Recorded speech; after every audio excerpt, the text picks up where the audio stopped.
Pošto smo već pričali o međunarodnim odnosima krajem 19. i početkom 20. veka, od danas ćemo malo utvrditi to gradivo, mada smatram da bi trebalo to pričati kao celinu i ovo je period lepog doba koje traje od Berlinskog kongresa do Prvog svjetskog rata. To je period kada su vladali kraljica Viktorija od 1837. do 1901. godine, ovo je period viktorijanskog doba, zatim tu je Wilhelm II Hohenzollern, nemački car u periodu od 1888. do 1918. Austro-ugarski car iz dinastije Habsburg Franz Josef koji je vladao od Proleća naroda do 1916. godine. Prvi predsjednik Treće Francuske republike Adolf Thiers koji je predsjednik bio od 1871. do 1873. Zatim ujedinitelj Italije, prvi italijanski kralj od 1861. do 1879. godine vladao Vittorio Emanuele II. I posljednji ruski car Nikolaj II. Romanov koji je titulu cara nosio od 1894. do 1917. godine. Dakle, čula sam za jednu teoriju po kojoj je navodno Wilhelm II. Počeo Prvi svjetski rat zato što je mrzio Engleze, jer njemu su engleski lekari načinili nepravdu prilikom poređenja njegove majke, nešto su pogrešno učinili, pa je on ostao doživotni invalid. To bi isto značilo kao da neko kaže baka je poslala te lekare da oni upropaste život njenog unuka, jer zapravo njemu su došli britanski lekari po nalogu njegove bake, kraljice Viktorije, a koja bi baka žela nešto loše svome unuku.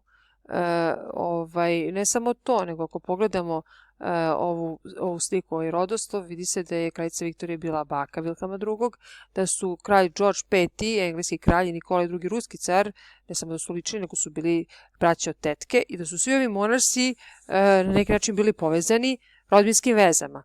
I da pomenemo i da su Nikolaj II i Wilhelm II bili jako dobri prijatelji, da se njihova prepiska koja je bila jako, da tako kažem, otkrivala koliko su oni bili vezani jedan za drugog, otkrivena je posle Prvog svjetskog rata, izazvala je šok u javnosti kako je moguće da su oni tako lepo mislili jedan o drugome i zapravo nisu ni želeli rat, ali niko njih nije ni pitao. Poenta nije bila ta da su kraljevi odlučivali da će doći do rata, nego su u pitanju bile njihove vlade, njihove ekonomije i činjenica da su u tom trenutku da je vladao period kolonijalizma koji prelazi u fazu imperializma. Dakle, velike i moćne države svijeta, takozvane velike sile, su želele da imaju što više posjeda, što više teritorija, jer od toga je zavisilo koliko će on imati ulogu u svetu.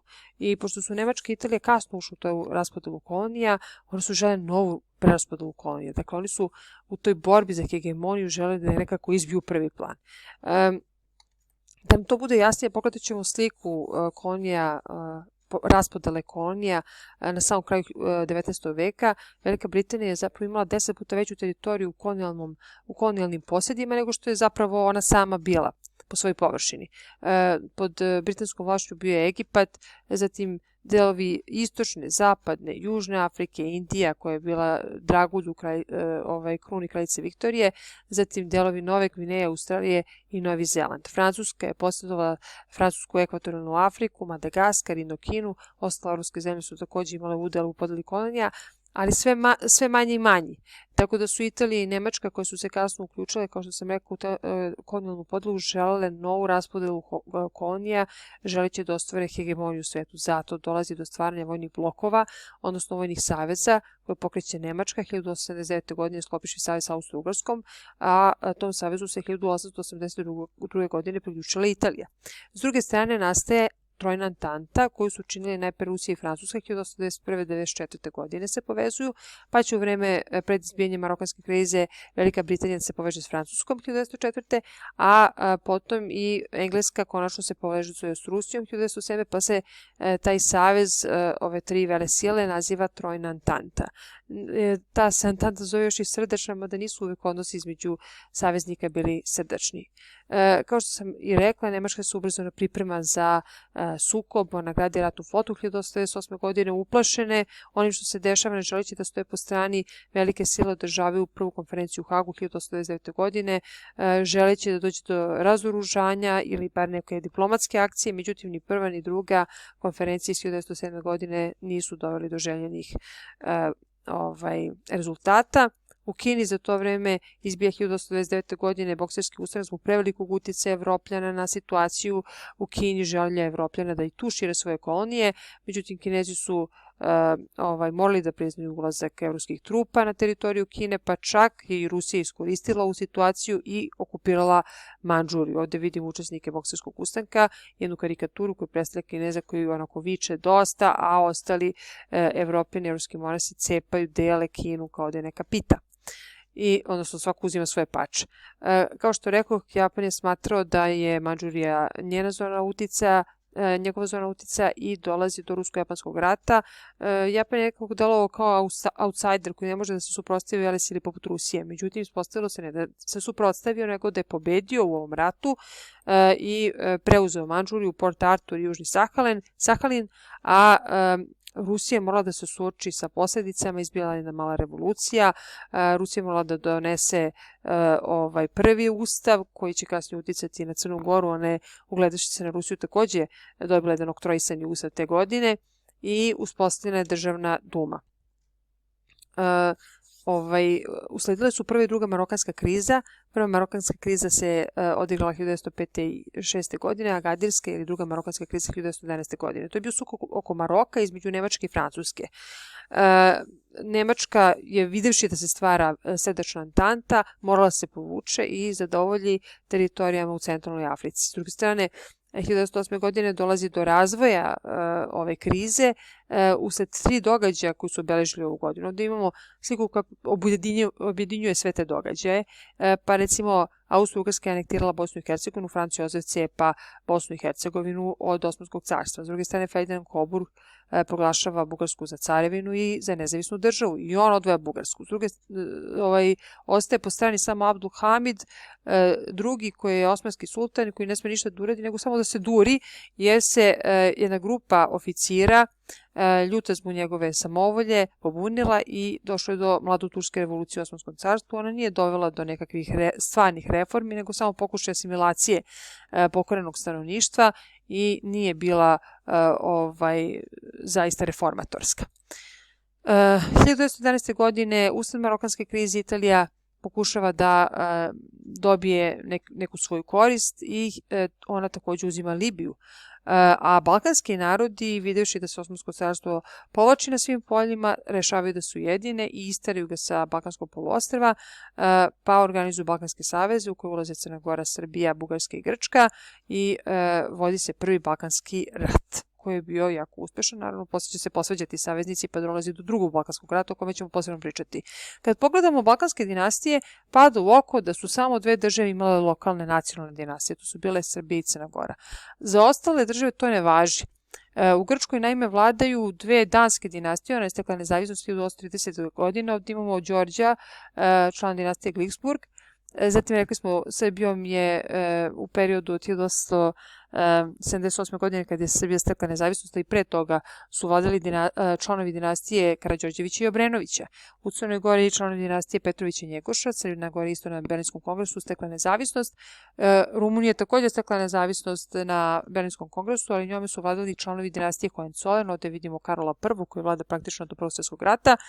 I Bugarskom vladaju nemački prinčevi, najpre Aleksandar Battenberg, a potom i Ferdinand Coburg koji 1908. godine proglašava nezavisnost Bugarske i uzima titulu cara.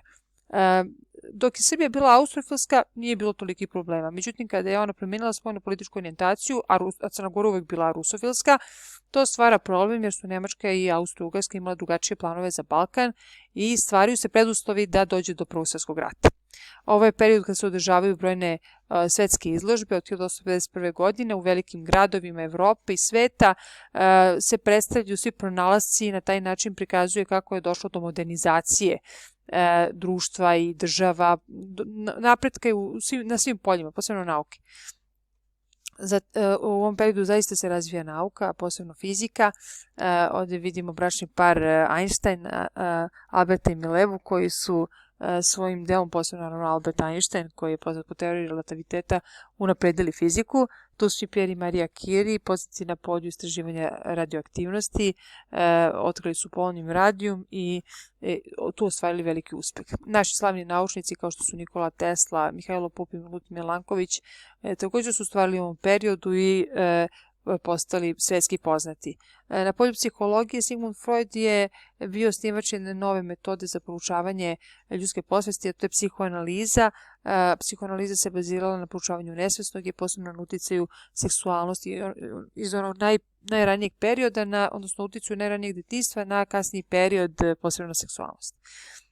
Što se tiče saobraćaja se razvio posebno u ovom periodu. Rekli smo da je automobil još krajem 19. veka pronađen, 1908. godine počinje masovna proizvodnja modela Ford T, zatim pojavljuje se Zeppelin 1900. godine, tako nazvan po grofu koji ga je otkrio, zatim dolazi do prvog leta braće Wright, Wilbura i Orvilla 1903. godine.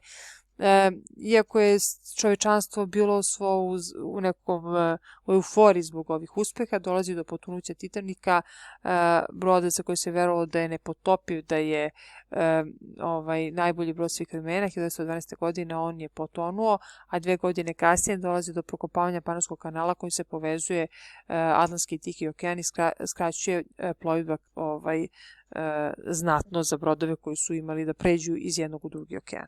Ovo je period brojnih ideologija, razvija se socijalizam, odnosno radnici kojih je sve više bore sa svoja prava.